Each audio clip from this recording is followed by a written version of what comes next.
Alô, meus amigos do canal Wellington Campos FC, tudo bem com você? Aqui São Januário, domingo, depois da derrota, mais uma em casa para a equipe do Santos. O Vasco perdeu de 1-0, o Santos só teve uma oportunidade, aproveitou e fez o gol. Já já vamos trazer o técnico Maurício Barbieri explicando toda esta situação. O que ele considerou do jogo, o que ele achou, as mudanças, por que o time entrou com aquela formação, por que o time teve outras mudanças durante o jogo, tudo isso a gente vai trazer já já para você. Mas antes peço para se inscrever no nosso canal, se ainda não é inscrito, Wellington Campos FC não paga rigorosamente nada, esse vermelhinho que está aí embaixo, e também dá o joinha para fortalecer o nosso trabalho e habilitar o sininho para receber todas as nossas notificações.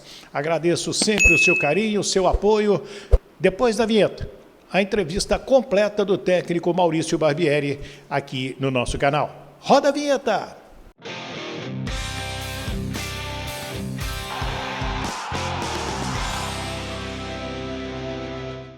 Muito bem, minha gente, vamos então ouvir o técnico Maurício Barbieri, a sua entrevista coletiva aqui na sala de imprensa. Olha que imagem bonita do Roberto Dinamite, que também foi homenageado mais uma vez aí pela torcida, pelo Vasco e também pelos torcedores aqui em São Januário. 1-0, time começou com um meio-campo modificado. O Maurício Barbieri vai explicar por que o Alex Teixeira não começou jogando, começou no banco, por que o Figueiredo foi trocado pelo volante, né, Rodrigo, tudo isso a partir de agora.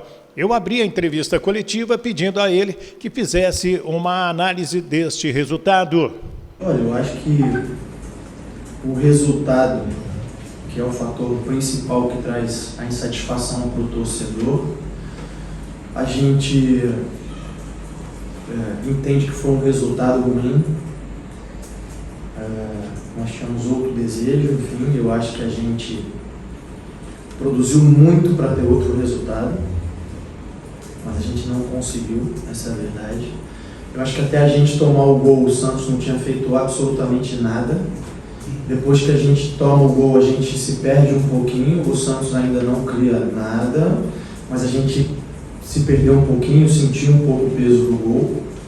E no segundo tempo, tirando um lance do David, que o Robson toma o cartão, mas que o Robson é puxado antes, eles também não fizeram mais nada, a gente ficou em cima, a gente criou oportunidades, a gente finalizou um número grande de vezes no gol, a bola correu em cima da linha do gol, o João Paulo fez defesas espetaculares, mas a gente não conseguiu buscar o gol. Eu acho que é isso. Não posso reprovar a minha equipe por aquilo que a gente produziu, pela maneira como a gente se comportou e atacou. Sem dúvida, o resultado que traz a satisfação para o torcedor é um resultado ruim, e é ruim para nós também, o sentimento é esse, de um resultado ruim.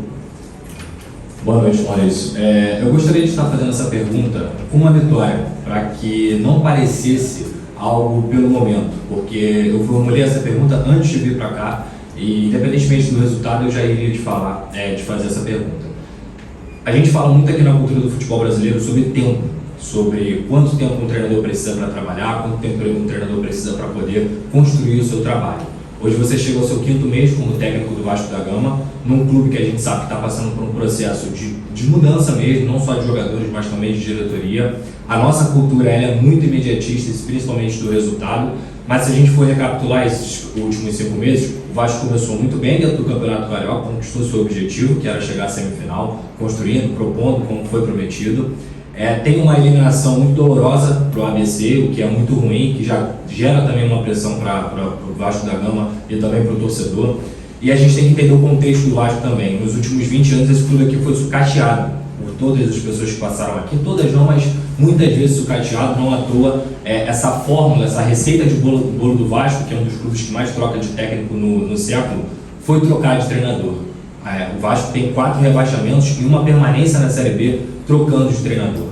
Ao mesmo tempo, a gente sabe que o torcedor não tem paciência, e eu nem tenho coragem de pedir paciência para o torcedor do Vasco, mas no entendimento de futebol e também, principalmente, por todos aqueles grandes trabalhos, não só na Europa, mas aqui no Brasil, de longo prazo do treinador. A minha pergunta para você é: quanto tempo o Barbieri entende que é necessário para que você entregue um produto, talvez não final, porque o trabalho do técnico é um trabalho contínuo, mas um produto onde você possa falar, olha, eu estou dando o meu melhor, eu dei o meu melhor e esses são os resultados. Quanto tempo o Barbieri precisa para não precisar também ficar pedindo paciência, para entregar um trabalho que a gente sabe que atualmente dentro do Campeonato Brasileiro ainda não é satisfatório?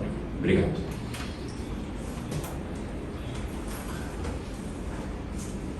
Bom, boa noite. Eu acho que você elaborou muito bem, antes de fazer a pergunta, né, ponto final.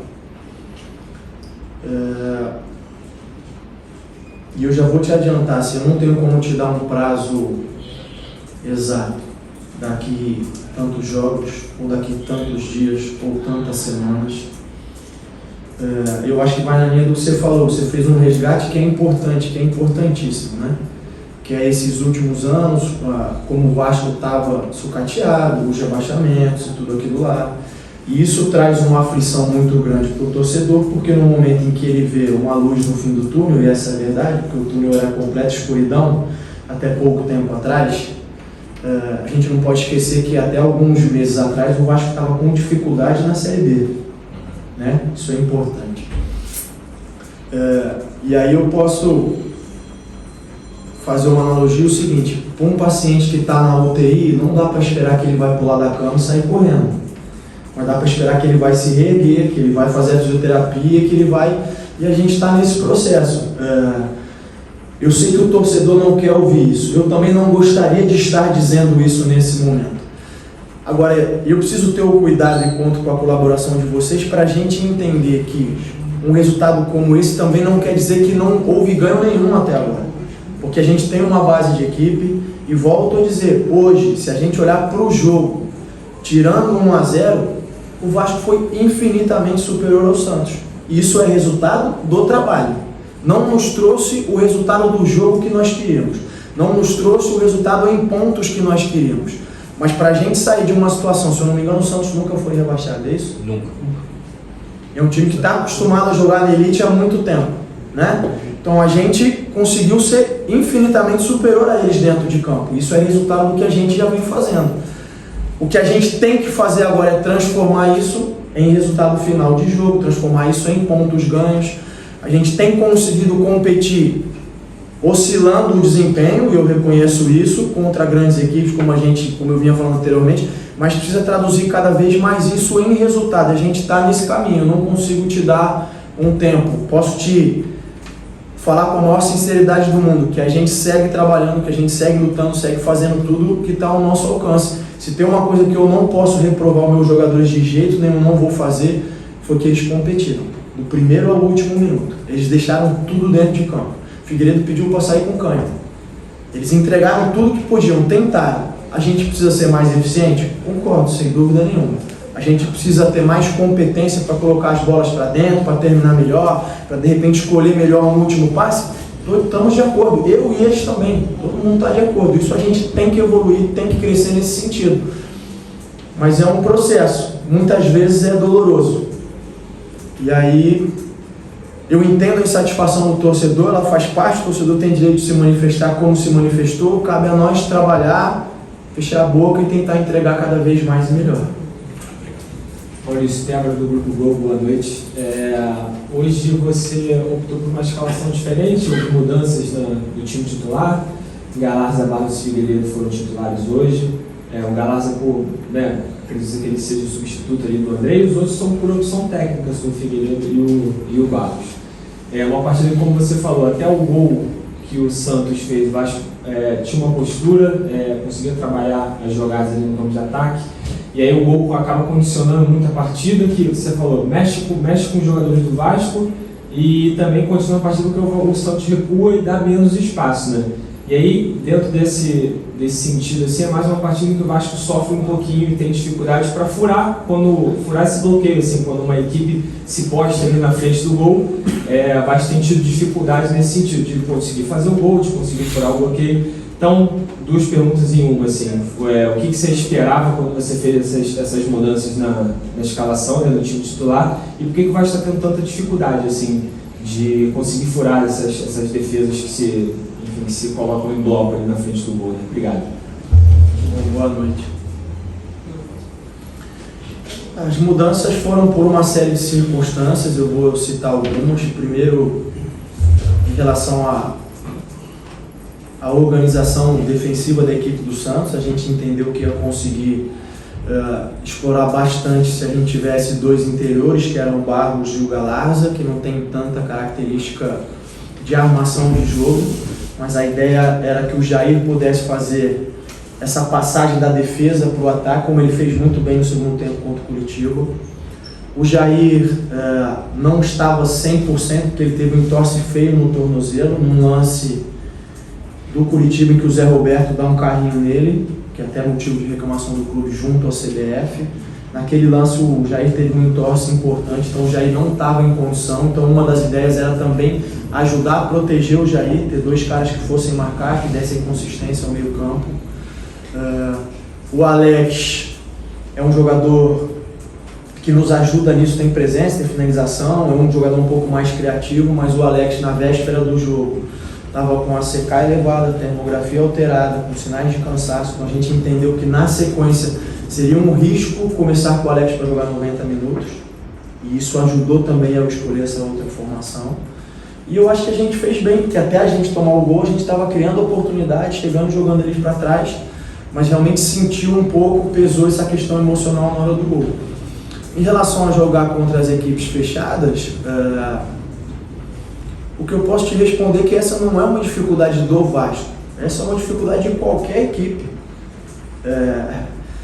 O Vasco encontra dificuldades quando enfrenta o adversário com um bloco muito baixo e a maioria das equipes encontra muita dificuldade, tem exemplo aí em Champions League, o Real Madrid marcou lá embaixo, o City teve muita dificuldade, a gente criou muita dificuldade para o Fluminense quando a gente desceu o bloco, então é uma dificuldade do futebol em si, porque apesar do campo ter 105 por 68, quando o adversário joga ali da intermediária para trás, esses 105 sumiram, viram 40 metros. E você ter que criar em 40 metros é muito mais difícil do que você ter que criar se o jogo fica aberto, né? Então não é uma dificuldade do Vasco, embora o Vasco também esteja com essa dificuldade, a gente sem dúvida tem que buscar soluções. E eu acho que a gente tentou, porque é um fato, a gente cruzou muitas bolas, sim, por eles estarem fechados, jogou, o Pedro é um cara de área, mas a gente também entrou por dentro algumas vezes com o Alex, entrou com o Pedro, no lance que o Paulo citou, que a gente está reclamando uma decisão errada. Eu acho que a gente tentou de diferentes formas entrar e acho que o que acabou pesando foi isso. A gente não conseguiu eficiência, talvez tenha faltado também um pouco de sorte, porque a bola batia em todo mundo, batia no zagueiro e saía, batia no goleiro e a gente não conseguiu fazer o gol. E isso tem um peso importante para um resultado negativo e para uma sequência que a gente sabe que não é a que a gente gostaria, mas a gente só vai reverter isso trabalhando, com ajuste, seguindo em frente. Boa noite, Roberto, Thiago, TV Band. A gente já estava falando sobre isso aqui antes da coletiva, e São Januário sempre foi um lugar muito importante para o Vasco nas campanhas, né? Na Série B do ano passado, por exemplo, o Vasco teve só uma derrota jogando aqui, e costuma ser assim em todos os campeonatos. Acontece que esse ano tem sido diferente, os dois primeiros jogos são com derrota, a gente diz que São Januário é um caldeirão normalmente a favor do Vasco, a torcida faz essa pressão, mas hoje nitidamente a pressão começou a se reverter, ser ao contrário em alguns momentos. Alguns jogadores tiveram um nome ali hostilizado, até você ouviu alguns gritos que provavelmente não era o que você esperava. Então, como isso afeta também o trabalho, não estar conseguindo os resultados aqui, como isso atrapalha, esse ambiente, né, externo atrapalha dentro de campo também? Olha, acho que está até escrito nos muros do estádio aí, né? São Januário é um ambiente hostil, né?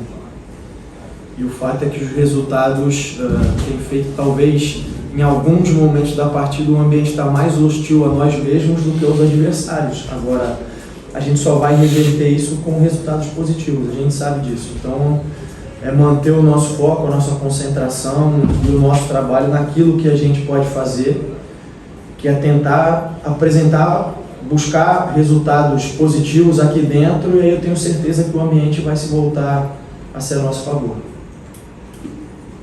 Oi, Babelli, boa noite. No jogo contra o Curitiba, e também na partida de hoje no segundo tempo, nos dois jogos no segundo tempo, você abriu mão de um volante, né, e tentou ter um time mais ofensivo, 4-2-3-1, até mesmo 4-4-2. E de certa forma funcionou, o volume aumentou e a bola aumentou, né, como você mais falou sobre eficiência e tal. Projetando uma uma sequência, né? Principalmente o São Paulo. Você já disse que arma as equipes pensando muito no adversário, mas existe a possibilidade, tendo em vista que o Vasco em 6 rodadas jogou num esquema parecido, né? Com 3 volantes, e será que isso passa pela sua cabeça? Talvez abrir mais o time, ter 2 volantes, 2 pontas, um cara mais próximo do Pedro Raul, uma mudança de esquema para ver se talvez o Vasco volte a vencer. Isso passa pela sua cabeça, essa mudança de esquema, porque entende-se talvez que o Vasco tenha ficado um pouco manjado, principalmente contra o Curitiba e contra o Bahia, o time não conseguiu produzir tanto, né? Hoje, de fato, o time melhorou justamente pelo fato, na minha avaliação, pelo fato do Figueiredo ser um cara mais intenso do que o Alex, que é um cara que flutua mais para o meio, enquanto o Figueiredo fica mais aberto. Então, amplia o campo, tem mais possibilidade de atacar. Então, você pensa, projetando o jogo contra o São Paulo, por exemplo, no sábado, trabalhando durante a semana, você imagina tornar o time um pouco mais ofensivo ou com peças mais ofensivas? Isso passa pela sua cabeça? Obrigado. Não, sim, sem dúvida. Passa pela cabeça de qualquer treinador, passam muitas ideias e muitas possibilidades. E aí o tempo vai ensinando a gente que, apesar de todas as ideias e possibilidades, o que vai determinando é aquilo que o campo apresenta, né? Então é entendendo quais são as respostas que o time vai dando em função das variações, entendendo aquilo que o adversário vai apresentar para a gente fazer as escolhas. Sem dúvida nenhuma, a presença do Alex com 3 muda a maneira de jogar em relação ao Figueiredo, e essa foi uma das ideias para hoje, né? E a gente pode atuar com os 2 juntos sem problemas, como a gente fez no segundo tempo. Agora, é isso, a gente tem que... Eu sempre faço isso. Eu vou chegar em casa e vou rever o jogo. Porque, por mais que eu tente ali ter a serenidade e a calma necessárias, eu estou envolvido emocionalmente com o jogo ali na beira do campo. E a minha visão é uma na beira, a visão depois no vídeo é outra. Então é isso, o papel agora é rever o jogo, rever quais foram, o que funcionou, o que não funcionou tão bem, o que eu posso explorar melhor, aquilo que eu posso potencializar e levar em consideração o São Paulo. Mas respondendo a sua pergunta, claro, sempre é uma possibilidade, sim. Oi, Barbieri, Fábio Vinícius, do SBT, tudo bem? Boa noite a todos. Barbieri, num jogo que o time cria tantas chances, né? Diversas oportunidades, tem um domínio total, acho que o Santos só teve 2 chances. Você ali de fora do campo, né, não pode entrar e colocar a bola para dentro e escuta a torcida praticamente te eleger como o culpado por essa derrota.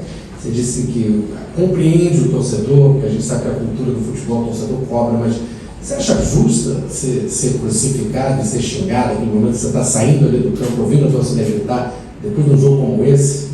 O que você poderia ter feito para mudar essa situação?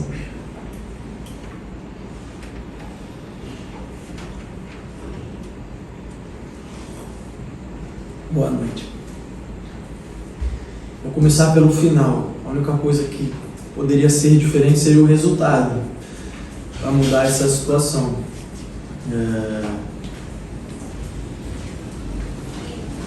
Eu entendo porque é uma cultura, né, que se criou e não quero tirar a minha responsabilidade como treinador. Eu acho que, é claro que eu tenho uma primeira e importante responsabilidade, porque eu sou o comandante, preciso fazer com que esse grupo, com que esse elenco consiga render tudo aquilo que pode, né? E estou trabalhando nesse sentido, tenho buscado soluções nesse sentido.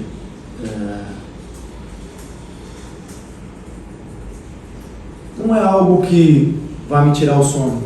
Esse grito eu entendo, eu acho que ele é legítimo porque ele traduz um sentimento, que é o sentimento de frustração que é compartilhado entre nós.